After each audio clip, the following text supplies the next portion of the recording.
ঢাকা বিশ্ববিদ্যালয়ে আসমা আক্তার লিজা নামে হঠাৎ অসুস্থ হয়ে পড়া এক শিক্ষার্থী গতকাল রাজধানীর গ্রিন লাইফ মেডিকেল কলেজ হাসপাতালে চিকিৎসাধীন অবস্থায় মারা যান।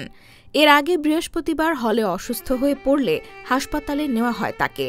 বঙ্গমাতা শেখ ফজিলাতুন্নেসা মুজিব হলের শিক্ষার্থী অসুস্থ হয়ে পড়ার পর প্রাথমিক চিকিৎসা দেওয়া ও হাসপাতালে নেওয়ার ক্ষেত্রে অবহেলার শিকার হয়েছেন বলে দাবি করেছেন একই হলের শিক্ষার্থী উম্মে সুহালা।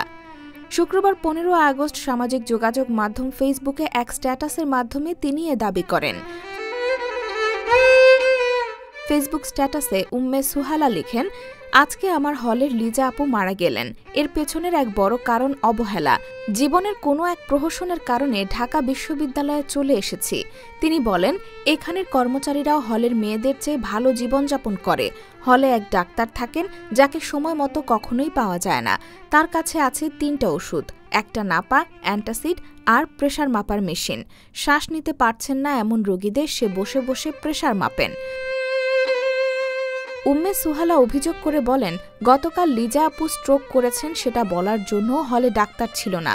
হলে অ্যাম্বুলেন্স আসতে অনেক দেরি হয়। আপুকে নেওয়ার জন্য হলে কোনো স্ট্রেচার ছিল না। সবাই মিলে ধরাধরি করে আপুকে অ্যাম্বুলেন্সে উঠালাম। এখন অ্যাম্বুলেন্স ছাড়ে না, কারণ যেই স্টাফ যাবেন সে আবার ওয়াশরুমে গেছেন। তিনি আরও বলেন, লিজা আপুর এতদিন ধরে হার্টে টিউমার, ফুসফুসে পানি জমেছে, শেষে ব্রেন ইনফেকশন হয়েছে। কোনো নিয়মিত চেক আপ নেই, অথচ বছরে কোটি কোটি টাকার স্বাস্থ্য বিমার নামে কি রমরমা ব্যবসা চলে। আক্ষেপ প্রকাশ করে উম্মে সুহালা বলেন, এই ট্রমা আমার বহুদিন থাকবে। আপুর স্ট্রোক করার পরের ছটফট করা চেহারা আমার বহুদিন মনে থাকবে। আপু আমাদেরকে মাফ করবেন।